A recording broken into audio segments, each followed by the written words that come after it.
A boatload of new video games announced. Showtime closes its curtains on TV. Kind of. Netflix looking to serve up some more live sports. Apple trying its best to shut down iMessage on Android. Price hikes continue to take over the world. And an epic win in a huge App Store court case. This and a whole lot more taking over the headlines of the past week. I'm Jason Grewal, and this is The Fresh Wire.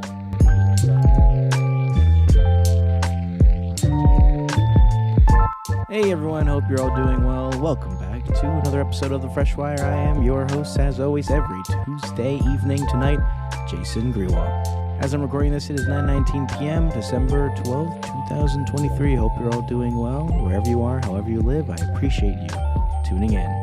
Now, of course, a few things I should jump into that happened around the time that I record my podcast, if not shortly after. But I will start off with a little bit of an update that I must have missed, or it just happened, like I said, around the time. Officially, the Hollywood strikes have concluded. About a half year or so of the writer's strike and the actor's strike, and then the combined two, and then the strikes themselves being over and the actors and writers returning to work. Well, around the time I finished my podcast recording Tuesday night, the SAG-AFTRA voted to ratify their agreement on December 5th, making their new deal official. Now, there's no situation that they'll return to the strike or anything like that. 78.33% voted in favor, members of the union specifically, based on the agreement that was negotiated last month. The new deal runs through June 30th of 2026. It has more than $1 billion in new compensation and benefit plan funding, and according to SAG-AFTRA, and it's overall big win from the looks of it for the actors in SAG-AFTRA, and I respect that they were able to resolve the strike. Even if it did take a few months, I'm glad they got at least, hopefully, most of what they wanted. So, with that being said, another big thing that happened shortly after my podcast was the passing of a very, very recognized person in the entertainment industry. Norman Lear passed away at age 101. He was part of a lot of different shows throughout, it seems, the decades. All in the Family is one I immediately recognized. Maude, Good Times, Mary Hartman, and The Jeffersons. The person that was a writer, producer, and activist for citizens passed away at 101. He died Tuesday last week at his home in Los Angeles, surrounded by his family. He was in one of the original inductees into the TV Hall of Fame back in 1984. He's won an Emmy 6 different times and provided funding for a lot of recognizable films such as This Is Spinal Tap, Stand By Me, The Princess Bride, and Fried Green Tomatoes. So it is obviously very devastating. He was a big activist, and he will, of course, be missed because of everything he was in. He had a big impact on the entertainment industry. He had his part and influence in a lot of different showings. For what I've read, he was clearly big enough that he had in memoriam that played on all four big major networks all at the same time. So he was clearly a big impact, and he will absolutely be missed. He is survived by 6 children and also 4 grandchildren. So, with that being said, let's continue diving into entertainment, movies, TV shows. You know it, you love it, and there's actually quite a bit to talk about. First off, something that I wanted to mention because it's pretty sick that it's happening. A24, who has made some incredible independent-looking films that feels like they took advantage of their budget more than other $100 million blockbusters you see. They made Hereditary, Uncut Gems, some genuine classics. They go all over the place, and they make some. I think they recently released under their label, I think like a kid-friendly movie, family-friendly movie, like a hybrid animation or stop motion looking. and I've heard good reviews for it. So yeah, they have a whole suite of films, and they're now coming over to HBO Max, two different things, I know, and Cinemax, putting over 100 films on the platform along with future releases. Oh, and of course, Everything Everywhere All at Once, another fantastic film that truly shines, in my opinion. Absolutely amazing film. I highly recommend watching it. Released, I think, last year. Great film. So yeah, while a lot of content's being cut from services like Max, they're adding on other films that may end up being what some people want, but others would probably prefer content that was being cut out.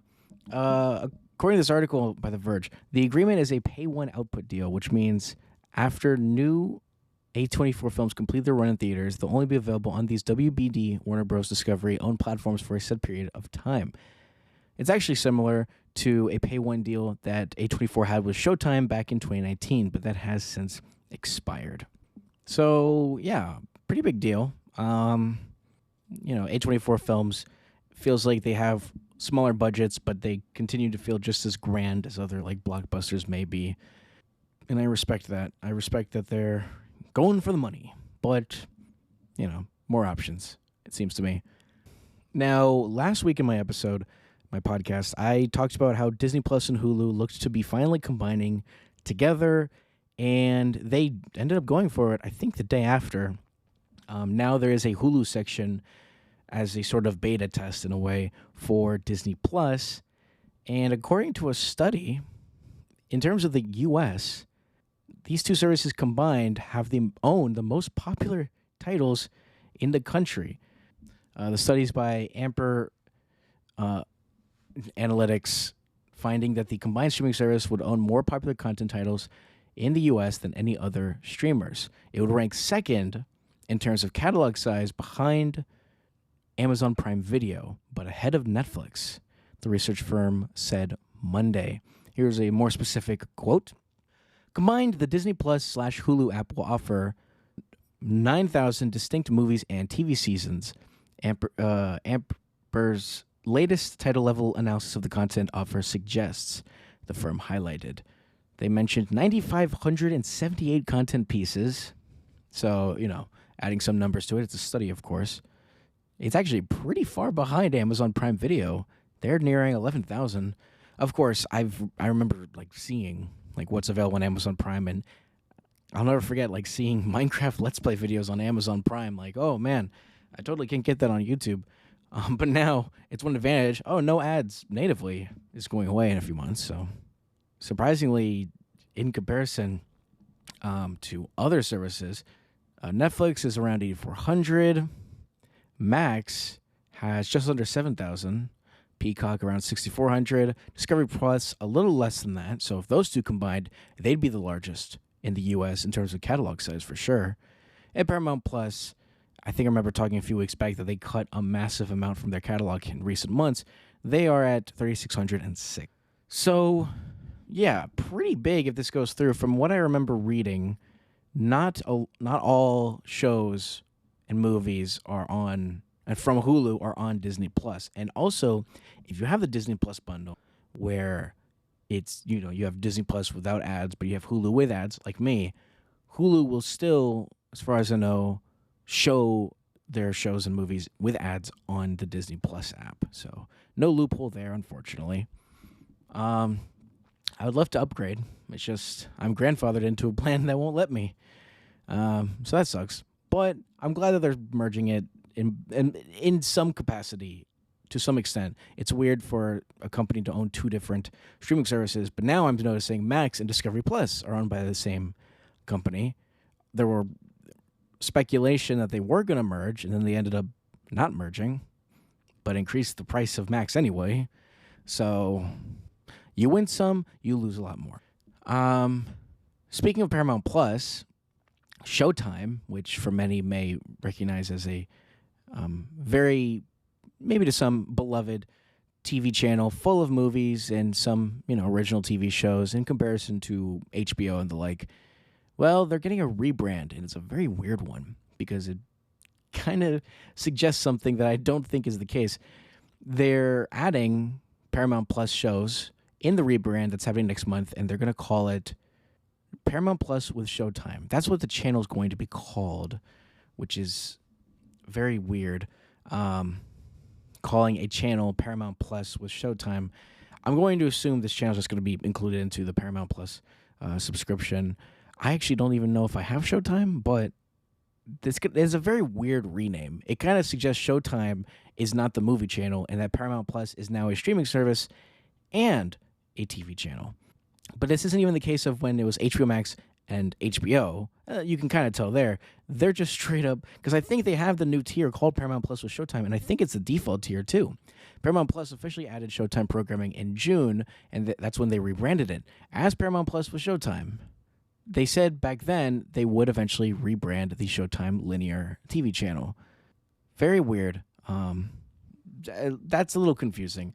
Some shows from Paramount Plus that are being added to the channel that now you no longer have to have streaming service. It includes Halo, which I think they have a second season on the way in the near future, Sexy Beasts, Mayor of Kingstown, and Star Trek Discovery. So a lot of shows that some of them beloved, some of them not so much, that were all on Paramount Plus and for the most part exclusive. I think the Halo first season popped up on YouTube to hype people up to watch the second season when it premieres on Paramount Plus.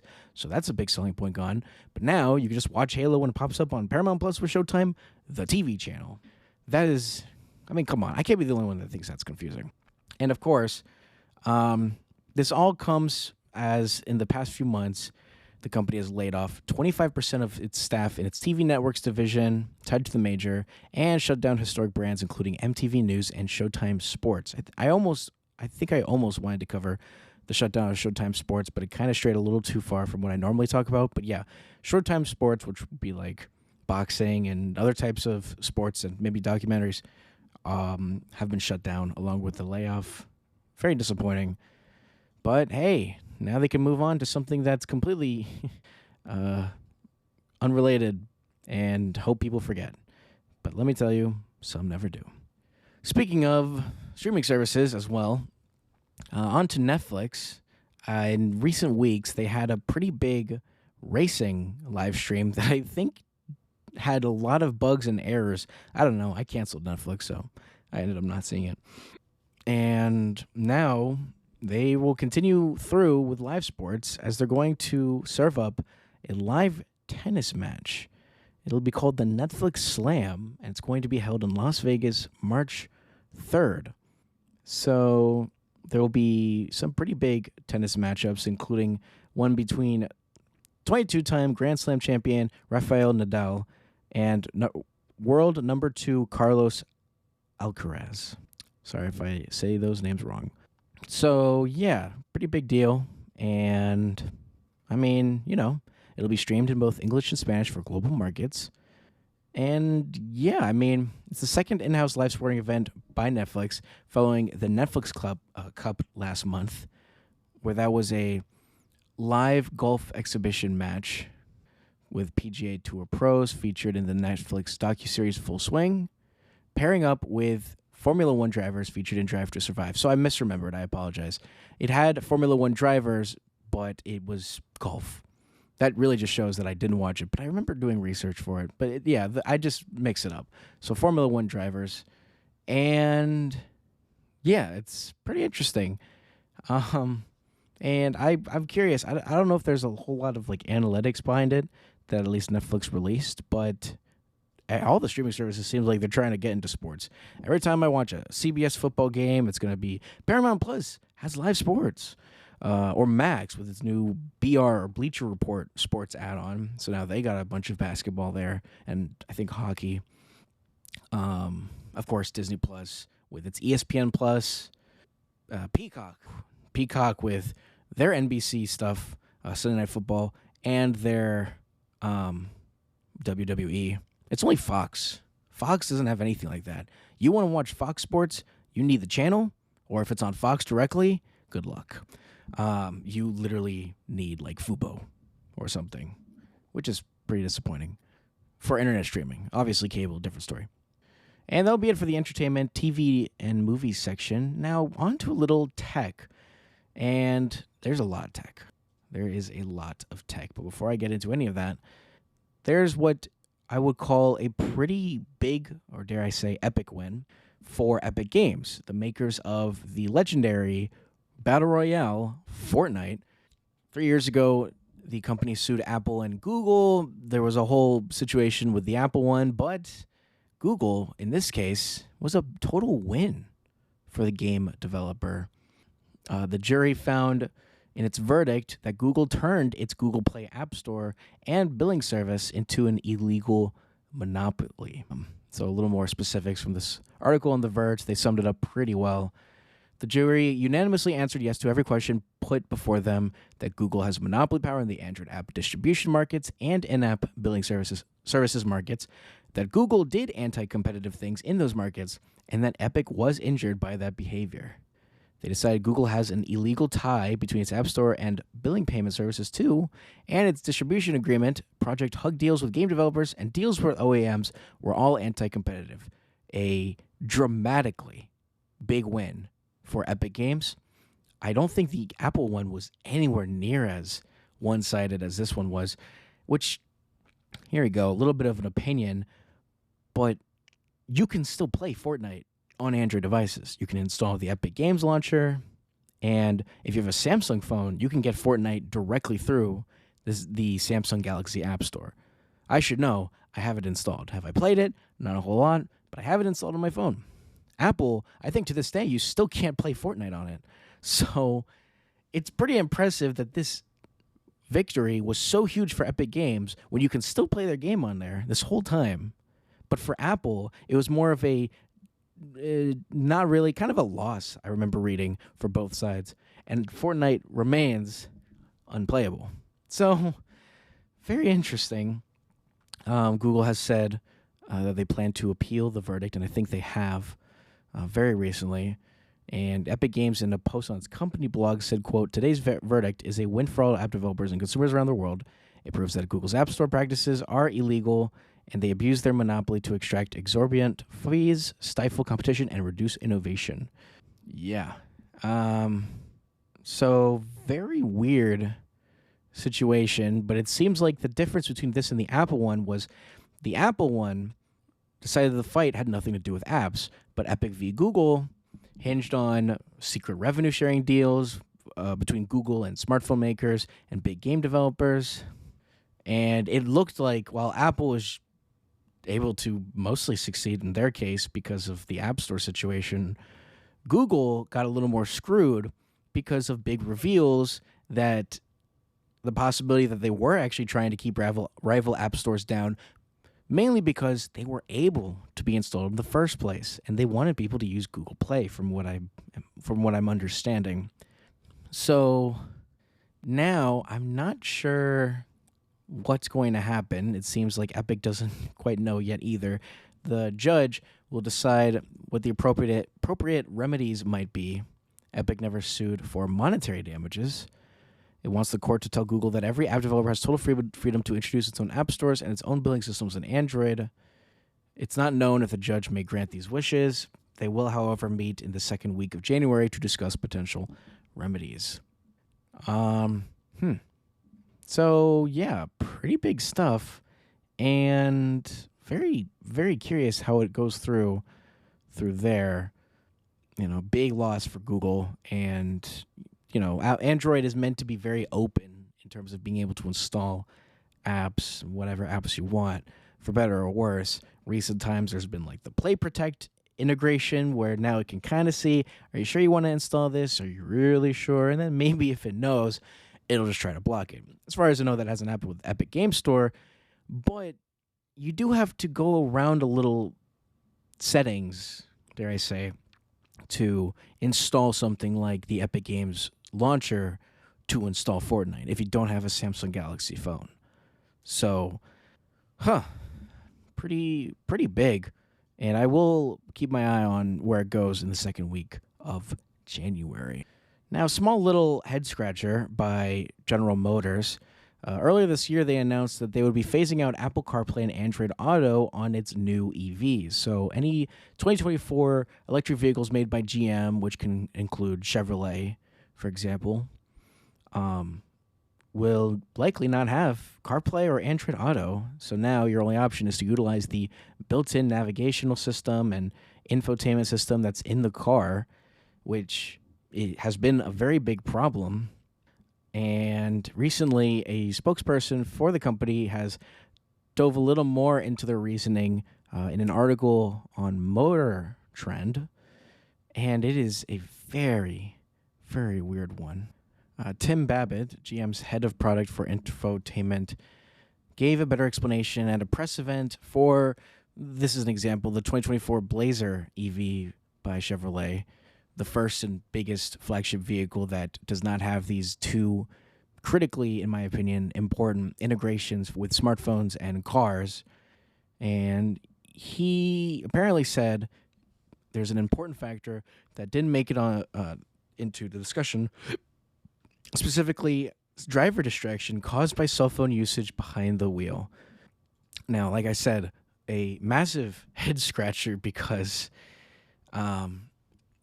you don't use your phone. At least you're not supposed to use your phone when it's hooked up to Android Auto or Apple CarPlay, because the display, your car display, is what utilizes it. It genuinely makes no sense, and it's not known if the person said it with a straight face, because there's no way you can.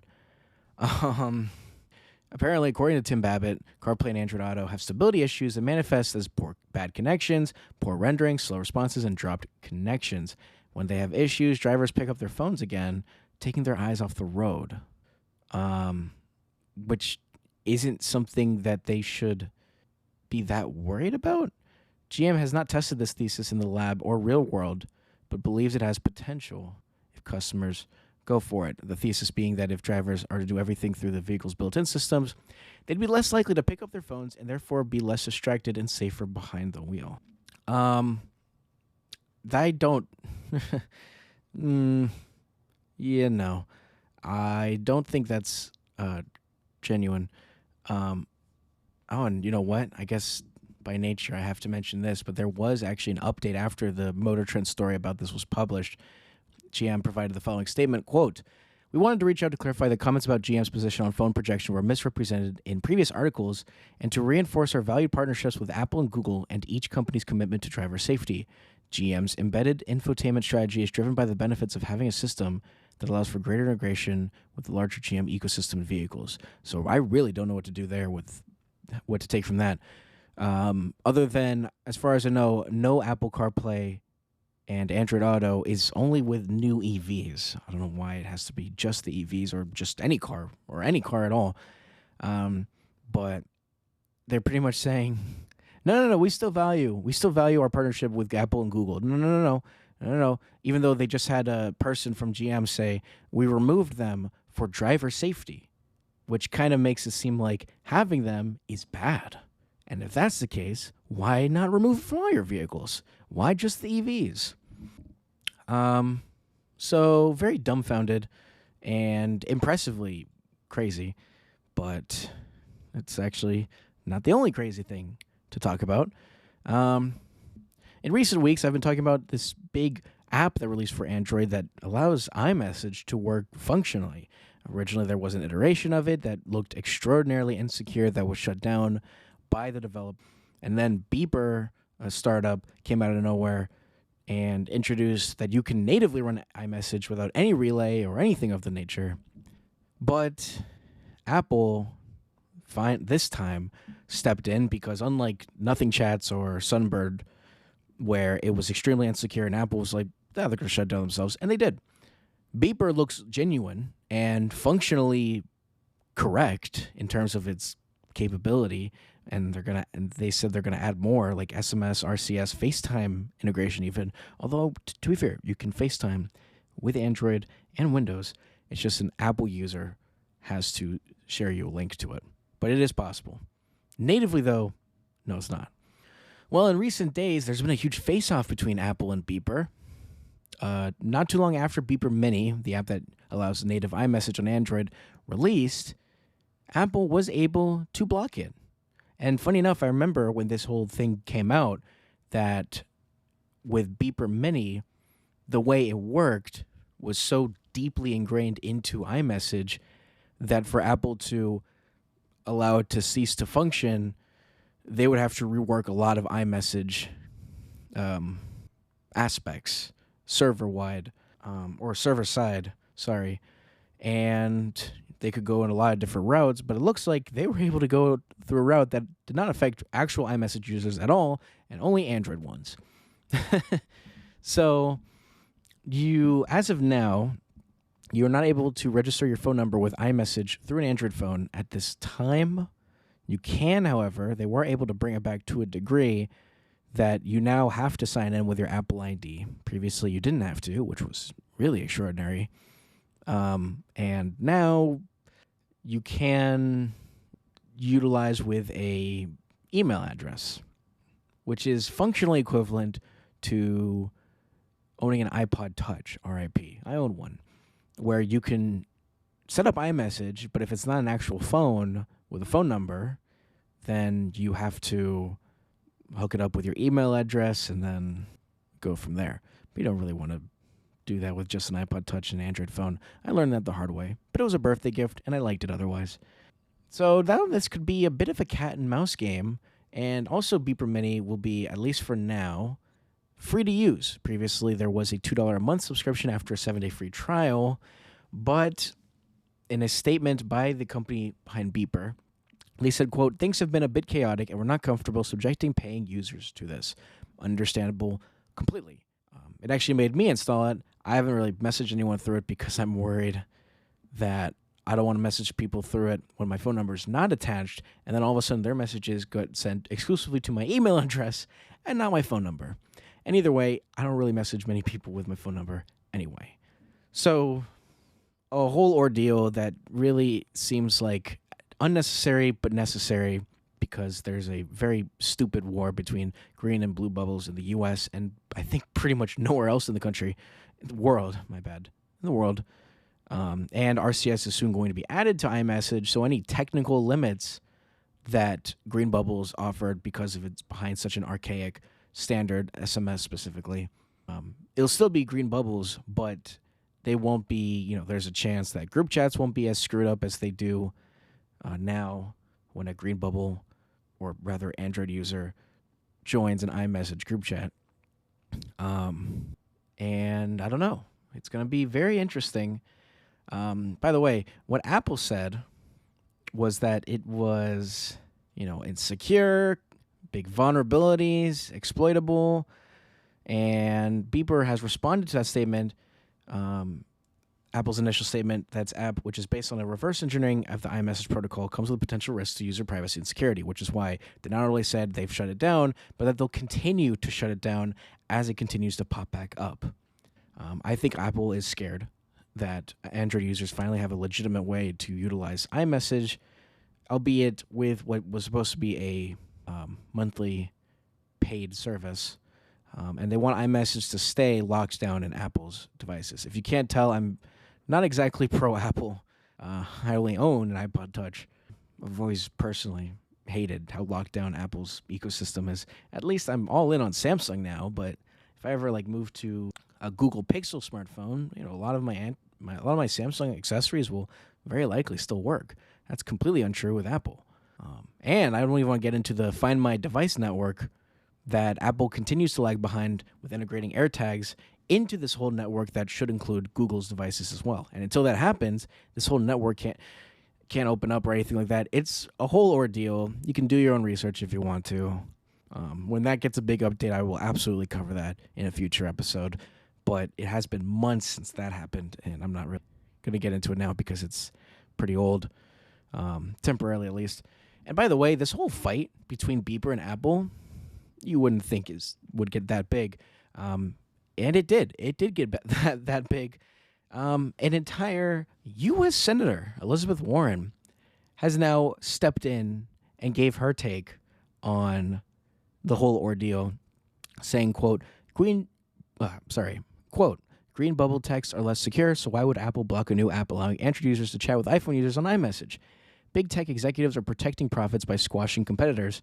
Chatting between different platforms should be easy and secure. If Google wanted a get the message, now RCS is coming to iMessage, but if Google wanted a get the message person, just a tweet on x/twitter.com, boom, that is insane. That is purely huge. But RCS is coming to iMessage at the mercy of the European Union, so not as big of a deal. Although it is still unknown if encryption will be standard on Apple's use of RCS day one. Pretty big post that I didn't expect a U.S. senator, any of them, to talk about this. So, although Senator Elizabeth Warren has previously called out anti-competitive big tech behavior before, so I guess it shouldn't be that surprising, but Beeper really just went from very few people know because it was behind a super big wait list and costed money, I think. It was supposed to, and it was always not super secure from the beginning. And now it's like, oh yeah, native iMessage. So now, everyone's stepped in. Many may have stepped into, but now can't anymore, is telehealth tooth alignment company Smile Direct Club, which I think I've seen ads for in the past. Well, they've shut down completely. Earlier this year, they were told that they cannot enforce NDAs, non-disclosure agreements, that forbid bad reviews from unhappy customers. They have now promptly shut down their customer care support and canceled all outstanding tooth aligner orders. Also adding on that their lifetime smile guarantee no longer exists. That was a quote, actually. However, if you are still on a what's called Smile Pay plan, where you may have received aligners and then decide to pay monthly for it, you're still expected to continue to make all monthly payments until payment has been made in full per the terms of their Smile Pay program. The company, by the way, has a history of suing dentists. So there was definitely always controversy with this company, and it is insane that now the lifetime smile guarantee no longer exists. So if something bad happens, there's no customer support, and you're screwed, and no refunds. But don't worry, you still have to pay whatever you owe in full, probably to a debt collector at this point. Spotify, by the way, I really didn't know how to get this in, but Spotify, on the topic of Warner Bros. Discovery a little while back, they have introduced a pretty big podcast deal. Now, as someone that very occasionally, as I work in the news, has to watch CNN and other channels from time to time, sometimes there is mentions of a podcast. It's on Apple Music or Spotify or wherever you listen to your podcasts. Just like The Fresh Wire, you can listen to on many other podcasts services, not just Spotify. There's been pretty big podcasts that CNN has been putting out. One that I see from time to time is All There Is with Anderson Cooper, and HBO's The Official Game of Thrones podcast for House of the Dragon. Both of those podcasts now seem to be heading to Spotify, I think exclusively. The deal will see Spotify's enterprise podcast platform Megaphone host and distribute select podcasts from Warner Bros. Discovery, including the two that I mentioned and another CNN podcast. They will be, and podcasts from these services will be hosted on Megaphone, which is the enterprise podcast platform by Spotify. I actually don't know if that makes it exclusive, but I would be pretty surprised if it's not exclusive. Warner Bros. Discovery has a separate podcast distribution and monetization partnership with Acast for podcasts from the Food Network, TLC, and other channels that aren't as related to CNN, HBO, and whatnot. So, yeah, all right, pretty big deal. Spotify continues to be oddly conflicting with its stance on podcasts. Do we want to go all in on exclusive ones or do we not? And for some reason, they continue to be undecided. All righty. Just a little more in the world of tech and whatnot. AMD. I got to mention AI, artificial intelligence, every now and then, but it seems like AMD wants to step in and show the world that it too can create processors and chips that would allow faster AI training. It does not want to leave NVIDIA all alone on the top of AI processing. AMD wants to step in, announcing the availability of new accelerators and processors geared toward running LLMs, or rather known as large language models, things that process the AI chatbots you may know, love, or hate, or all of the above, or none. Like ChatGPT, Google Bard, Microsoft Copilot, formerly Bing Chat. The chip maker AMD unveiled the Instinct MI300X accelerator and Instinct I don't know if that's an MI or M1. Well, they introduced an accelerator and accelerated processing unit, or APU, that will train and run LLMs. And in a presentation, it was said that one of them, the accelerator specifically, quote, is the highest performing accelerator in the world, unquote, claiming it's comparable to NVIDIA's other chips, but performs better in the inference side. A lot of technical know-how, of course, but it does show that AI development continues to skyrocket, it seems. They also, AMD also announced the newest addition to their Ryzen processors, Ryzen being comparable to Intel's i series, the i7 or whatever they called it. I think they renamed it actually recently, Intel Core. They're Intel Core processors. AMD makes Ryzen processors. That's comparable. They introduced the Ryzen 8040. Wow. I forget sometimes that they move up actually pretty quickly every year. So my computer that was built in mid-2021 has the Ryzen 5900X. Now there's the 8040. Wow. Say it can put more native AI functions into mobile devices. The company said the 8040 series offers 1.6 times more AI processing performance than previous models and integrates neural processing units. If you watch, the iPhone yearly reveal, sometimes they'll mention neural processing units, which I think should also help AI utilization locally. So yeah, AMD expects manufacturers that you may know and love or hate, probably for sure, Acer, Asus, Dell, HP, Lenovo, and Razer, to begin integrating these processors in the first quarter next year, so early 2024. So a lot of technical know-how there, but I didn't want to mention AI because it continues to grow like crazy. It seems like every week there's just something involving AI, whether it's new hardware or new capability. It's pretty impressive stuff. Is it scary? As I say every time, absolutely. But I love seeing how it's developing because it is, like I said, scary. So you got to keep up to date with it. That's why I cover it in my podcast every Tuesday night. But of course, another thing I hate covering, but I got to cover it every now and then when it does happen. Price hikes. You know it, you love it.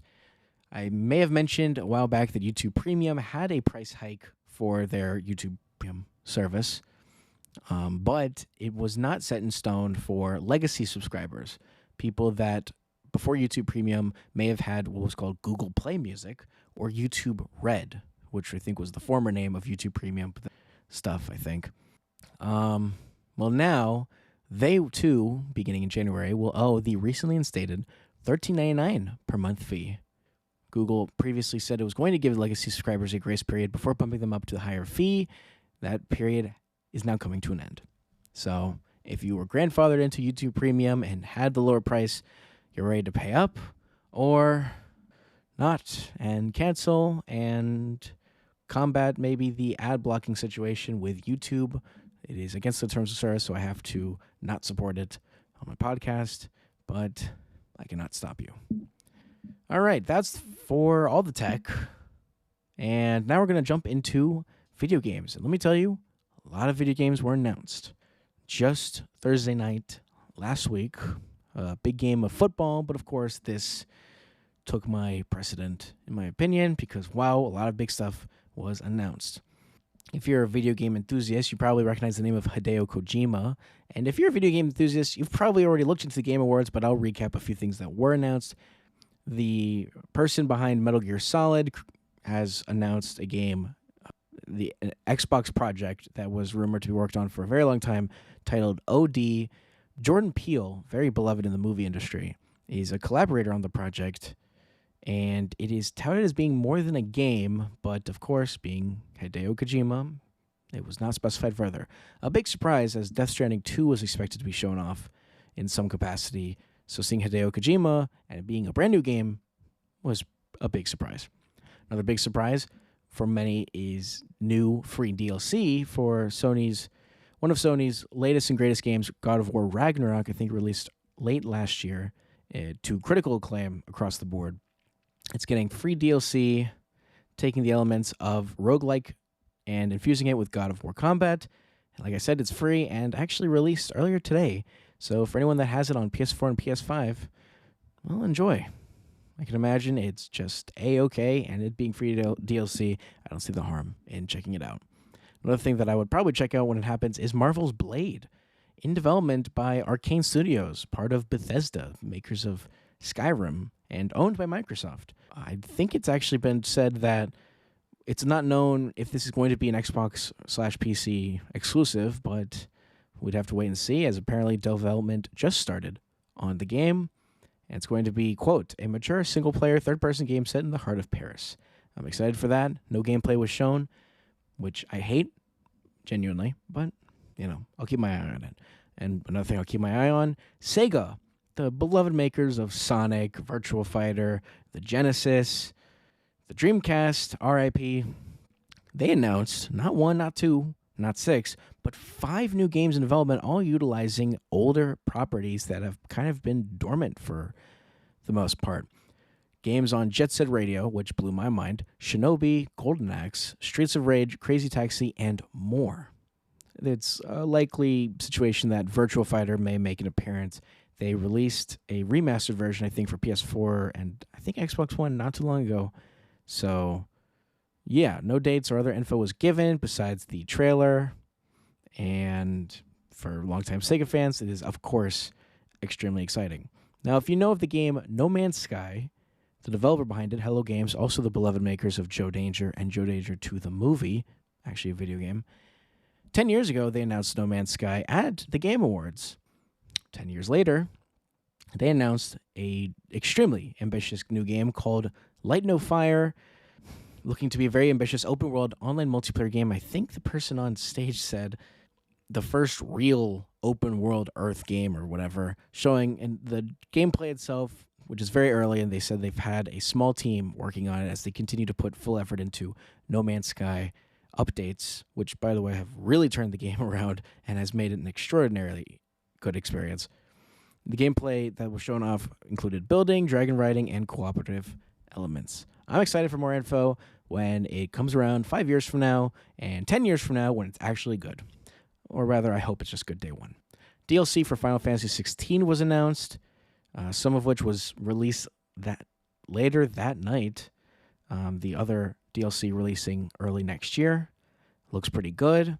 I recommend to look into Final Fantasy XVI. I've heard it's fantastic. It won a few awards at the Game Awards.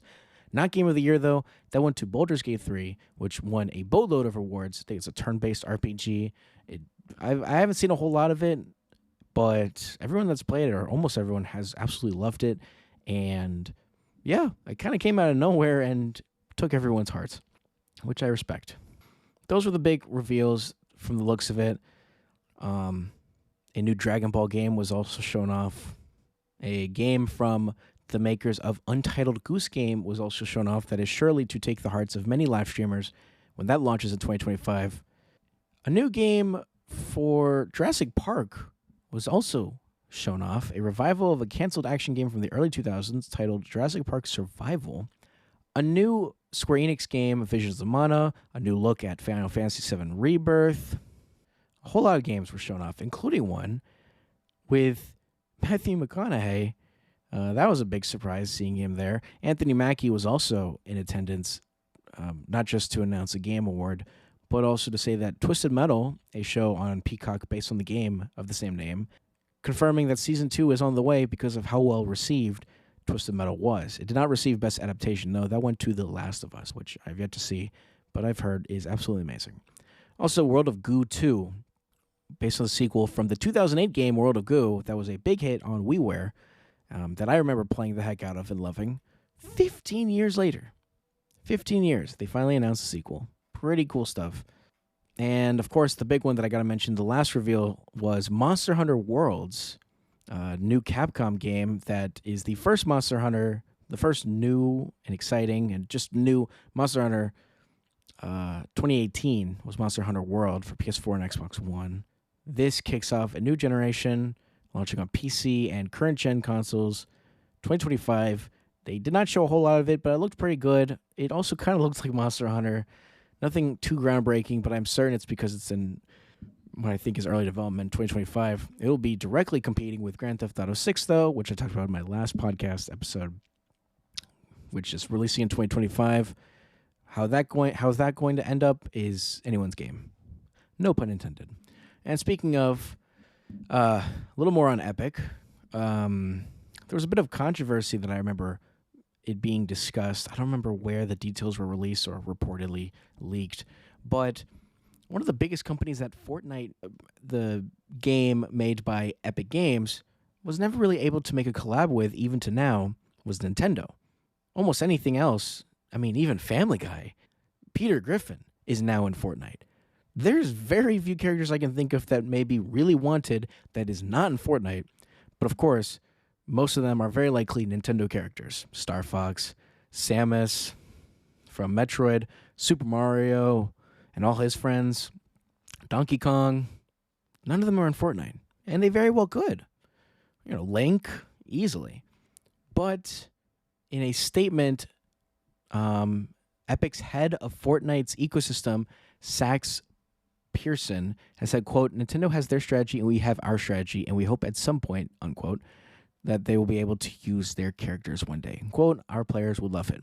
I do remember some poster that came out a while back that had in a very small silhouette background a character that looked like Samus Aran from Metroid, with her suit and everything. But alas, it didn't come to be, and reportedly, I remember this somewhere, that Epic Games wanted Samus and maybe even other Nintendo characters, and Nintendo said, sure, absolutely, we'd love to, but they could only be playable and viewable on Nintendo Switch, which was completely out of the question, and thus it never happened. But I'm certain it was early development enough for Samus to be on a poster. Disappointing, of course, but it's actually not even, that wouldn't even have set precedent. Rocket League for the Nintendo Switch has Mario and Luigi costumes that you can add to, or Mario and Luigi themed carts that you can utilize in Rocket League that if you play with other Nintendo Switch players, they'll be able to see, and haha, let's go, mamma mia, you know the gist. But if you play it on any other platform and you encounter people with the Mario and Luigi themed cards, they're going to show up as default color. There is literally no Nintendo reference or anything that pops up on any other platform. Mario and Luigi themed cards, if you're playing on PS5, you won't see them. And if you sync them up, you won't see them either. Actually, the same has recently been applied to Apex Legends, a free-to-play battle royale that, in my opinion, I like to play a lot more than Fortnite. In terms of directly battle royale, Fortnite now has a lot of other elements, including a rock band recreation and an entire Lego mode.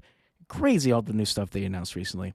But anyway, they are introducing cross-save. I may have mentioned this. Cross-save, where now, a lot of the content that you may have been building up, like cosmetics, will finally be able to sync across platforms, as far as I understand. Except for a few skins. PlayStation Plus skins, I think some Xbox ones, and a Nintendo Switch Pathfinder skin that came out around the time the Switch version released that I don't think I was able to get, but I don't remember. I may have opened it once just for the heck.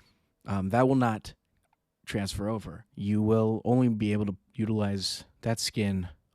Pretty disappointing, but it is red and white themed, like the Switch logo. Oh, not too surprising, I guess. A little more on video gaming. A bit of a disappointing thing, but to some, it may not be that unexpected. E3, when I was younger, completely hyped up, full of games reveals across the board. All the companies would join in. Huge ordeal. And then COVID-19 happened. And it has not been the same since. As a matter of fact, I don't even think they had an E3 since 2020. I think they had one 2019, but Sony wasn't there. It was one of those two. In its place has been companies just doing their own press conference and reveals in their own independent ways. So, like Sony, for example, was already kind of straying away from their, E3 showings with their own stadiums and whatnot. Microsoft joined in. Nintendo's has been digital for a very long time. And now in an interview with the Washington Post, the CEO of ESA, which I think hosts E3, Stanley Pierre-Louis, has confirmed E3 is gone and never coming back. A more direct quote, "We know it's difficult to say goodbye to such a beloved event, but it's the right thing to do given the new opportunities our industry has to reach fans and partners." ESA, by the way, meaning Entertainment Software Association. What else do they do? Now I don't know.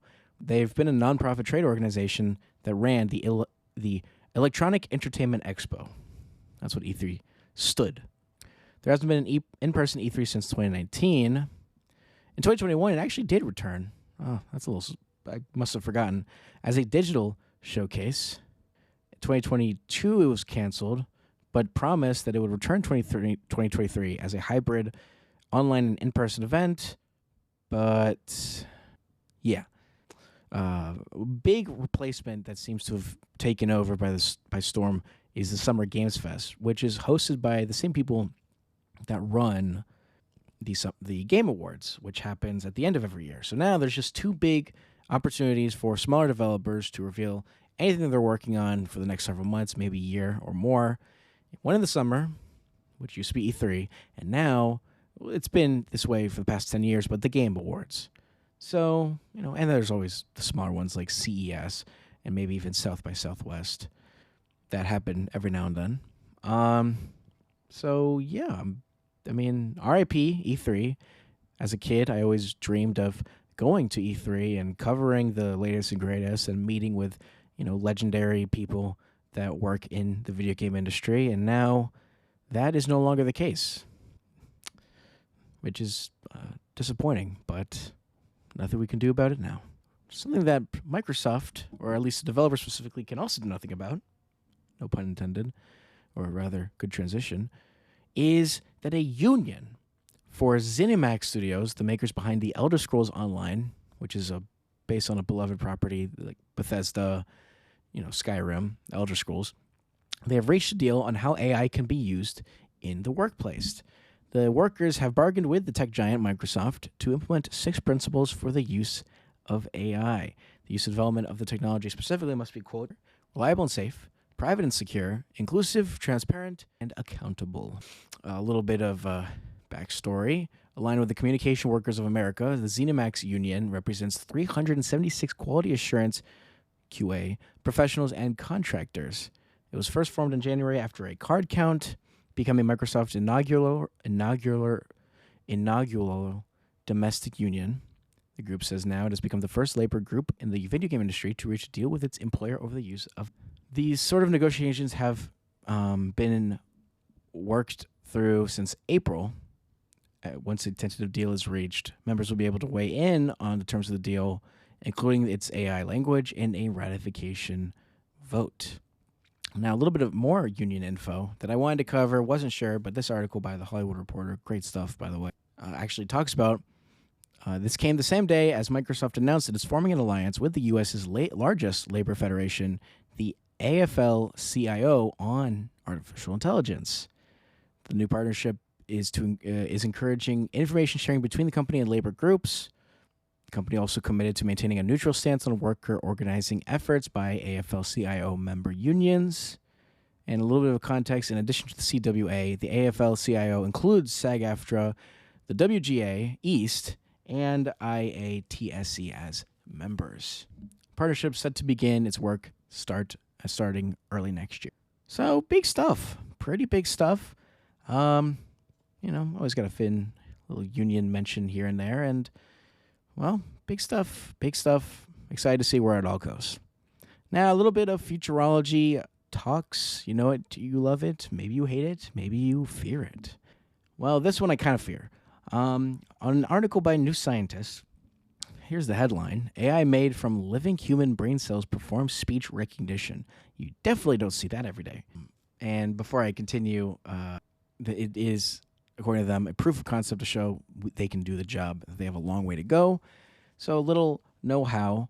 Brain organoids are lumps of nerve cells that form when stem cells are grown in certain conditions, like mini brains, according to Feng Guo at Indiana University, Bloomington. It takes 2 to 3 months to grow the organoids, which are a few millimeters wide and consist of as many as 100 million nerve cells. Human brains contain around 100 billion. They're placed on top of a micro electrode array to send electrical signals and detect when they fire in response. The nerve cells team calls its system brain aware. It was reported back in March that Guo's team used this to solve equations known as a Heenan map And now it was utilized with speech recognition, a task specifically. Initially, they had an accuracy of recognizing 30 to 4% of Japanese vowel sounds. And after training sessions of 2 days, its accuracy rose to 70 to 80%. So, yeah, this is genuinely scary. Don't know how else to say it, but now it seems like we're learning how to develop brains that recognize speech recognition. So just a few more years, and we very well may have a full human clone. Wow, that's scary. That's not from the article, by the way. This is utilizing the equivalence of AI, but with actual human brain replication or whatnot. Yeah, an AI from living brain cells. Beautiful, beautiful stuff. And that's going to be it for me. A lot of stuff was covered today, and just awfully impressed every now and then by what happens across the world, across the country. And sometimes it's not good, sometimes it's good, but it's always got to be covered. And with that, I am out. Thank you all for tuning in. I really appreciate it one last time, and make sure to check out thefreshwire.com for the latest updates on the podcast and maybe some articles here and there. I've been a little backed up with making content. I apologize for it, but I will try to get back into it in the near future. But keep an eye out on it, and might learn a thing or two extra from what may be covered, may not be covered elsewhere. But with all that, thanks for tuning in, and I will catch you all in the next one. Until then, take care of yourselves and have a gosh darn good one. Have a good day, afternoon, evening, night, wherever you are, however you live. See you around.